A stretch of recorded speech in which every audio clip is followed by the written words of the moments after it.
हम कंचन झा मिथिलासुर के माध्यम से अपने सबके आई कजरी गीत सुनाबऽ जा रहल छी।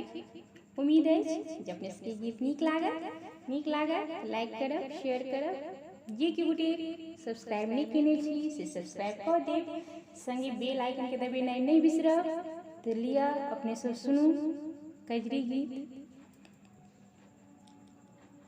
सखी हे पिया नहीं घर ऐला, मेघवा बरसन लागे ना।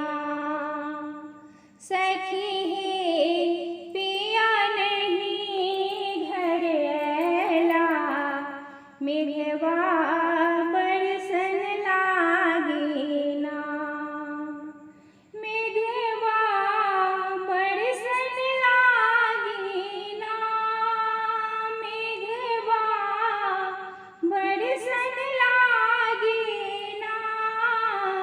सखी हे पिया नहीं घर ऐला, मेघवा बरसन लागे ना। जो हम जनितो पिया नहीं आता, जो हम जनितो पिया नहीं आता।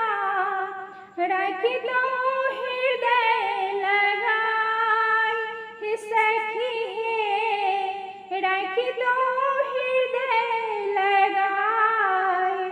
सखी हे पिया नहीं घर ऐला, मेघवा बरसन लागे ना। हमरा सौकी त्रुट भेल सखी, हमरा सौकी त्रुट भेल सखी।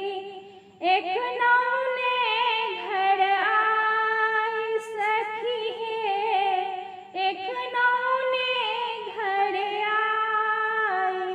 सखी हे पिया नहीं घर ऐला, मेघवा बरसन लागे ना। जो जनितो पिया एहन करता, जो जनितो पिया एहन करता। दितियन नहीं हम जाय सखी हे, दितियन नहीं हम जाय। सखी हे पिया नहीं घर ऐला, मेघवा